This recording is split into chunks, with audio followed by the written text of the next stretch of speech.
Om Swastiastu. Perkenalkan, nama saya Ida Ayu Putu Indah NIM 17025511013 dengan dosen pembimbing Dr. Gigi Igusti Kade Ira Purbasari SP-Pros. Jadi pada video kali ini saya akan melakukan simulasi mengenai splinting.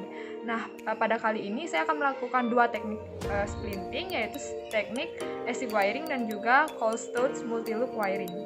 Jadi sebelumnya saya juga akan menjelaskan sedikit mengenai splinting. Jadi apa sih itu splinting? Jadi splinting merupakan suatu teknik untuk membatasi pergerakan gigi, mencegah terlepasnya gigi, menstabilkan gigi yang mengalami trauma, dan mencegah terjadinya kerusakan lebih lanjut pada jaringan pulpa dan periodontal selama masa penyembuhan, sehingga memungkinkan terjadinya regenerasi jaringan. Pada periode splinting ini, mempertahankan oral hygiene dan mencegah infeksi merupakan hal yang penting dilakukan untuk mendukung terjadinya penyembuhan jaringan. Baik, sekian penjelasan singkat mengenai splinting. Selanjutnya kita akan lanjutkan ke prosedur.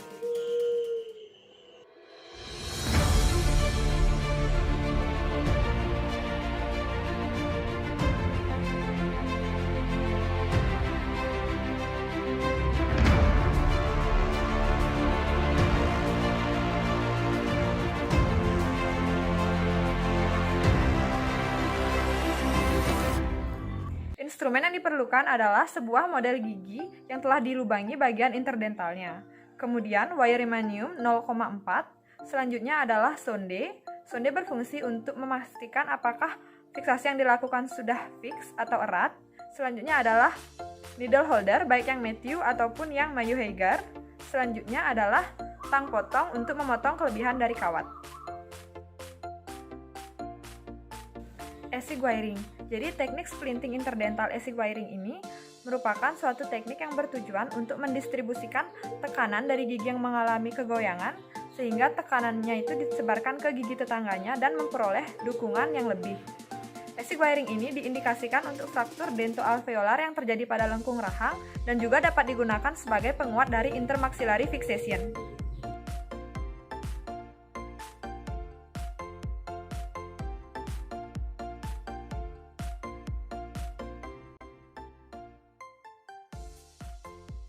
Masukkan wire mayor dengan menggunakan needle holder, dilewatkan di sekitar cervical gigi dari gigi canines ke gigi canines.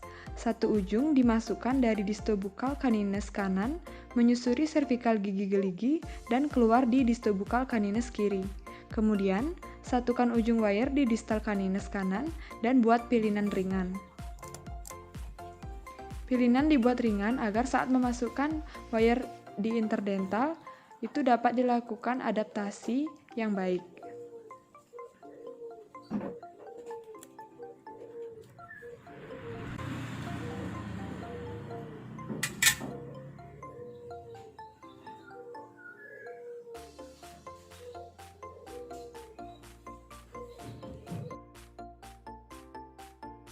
Kemudian, masukkan kelima wiremannium yang pendek di tiap-tiap interdental dengan menggunakan needle holder.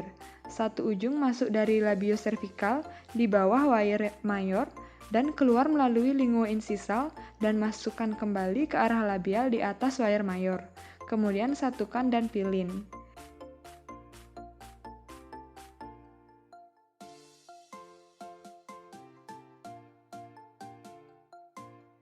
Di sini saya memilin dengan menggunakan needle holder tipe Matthew karena lebih nyaman untuk digunakan. Sedangkan untuk memasukkan dengan needle holder Mayo Heigar.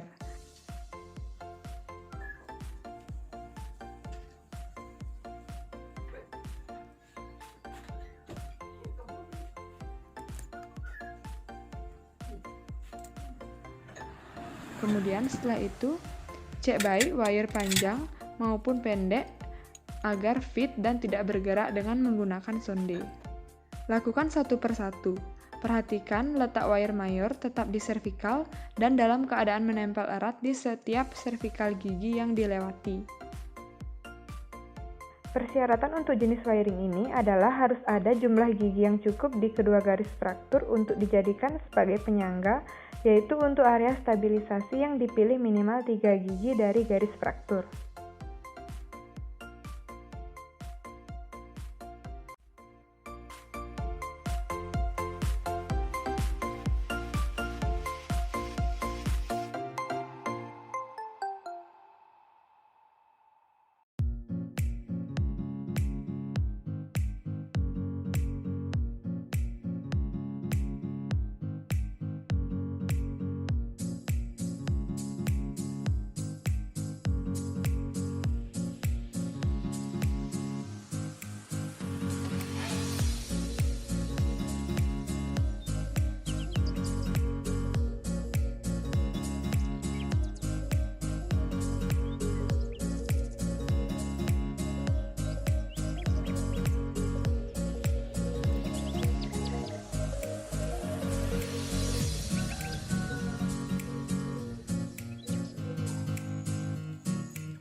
Kemudian, cek seluruh kawat apakah sudah fit dan tidak bergerak menggunakan sonde. Jika keseluruhannya sudah fit, kemudian pilihan wire mayor di distal canines kanan dapat dikencangkan.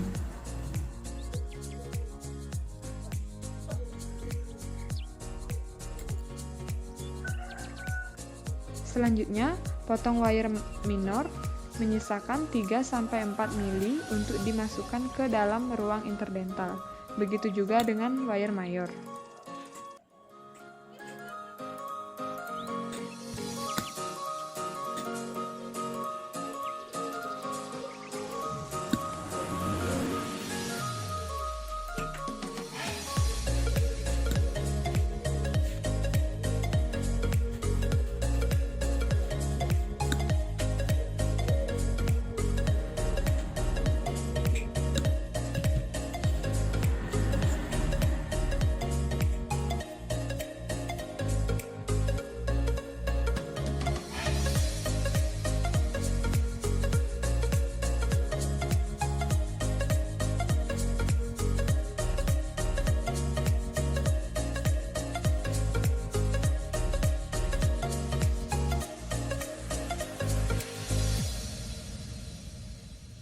Kohlstutz multiloop wiring. Teknik ini diindikasikan pada kasus terjadinya midfacial fracture seperti pada fraktur mandibula di mana diperlukan pengembalian hubungan oklusal.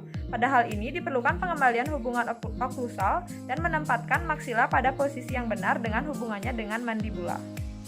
Siapkan wire remanium diameter 0,4 dengan panjang 25 cm. Prosedur dimulai dari bagian paling posterior dari satu kuadran. Masukkan ujung wire yang bergerak ke interdental distal molar kedua ke arah bukal di bawah wire yang stationary. Kemudian, masukkan kembali ujung wire bergerak ke arah lingual pada tempat yang sama di atas stationary wire dan sisakan sepanjang kurang lebih 3-4 mili untuk dibuat loop.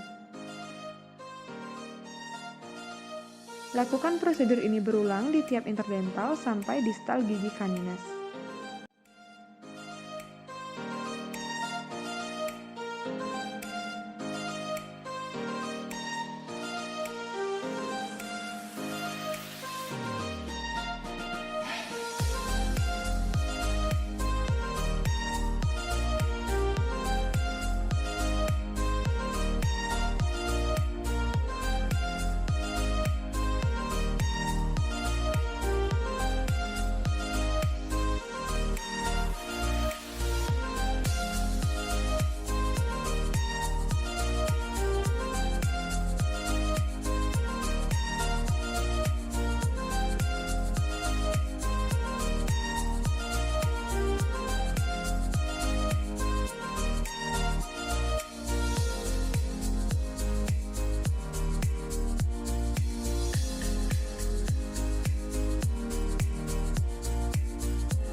Kemudian, pilih loop menjadi eyelet.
Terakhir, satukan dan pilin ujung stationary wire dan wire bergerak dengan erat.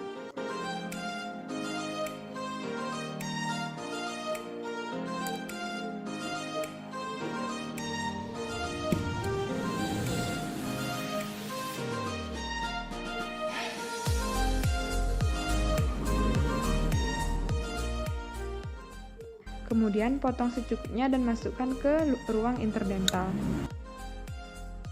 Masukkan eyelet ke arah interdental.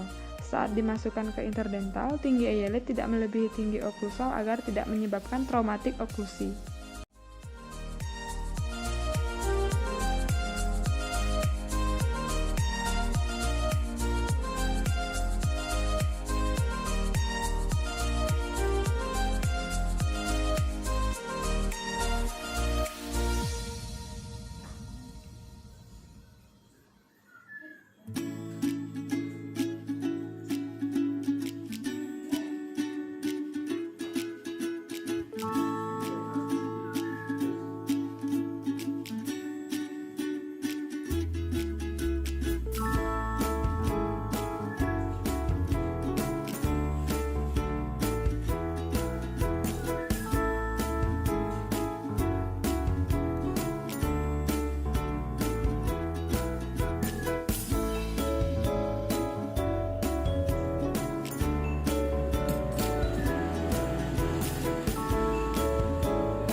Kemudian, cek apakah wire yang menghadap insisal sudah masuk dengan benar sehingga ujung yang tajam tidak melukai mukosa pasien dengan cara melewatkan jari ke atas dan ke bawah pada bagian tersebut.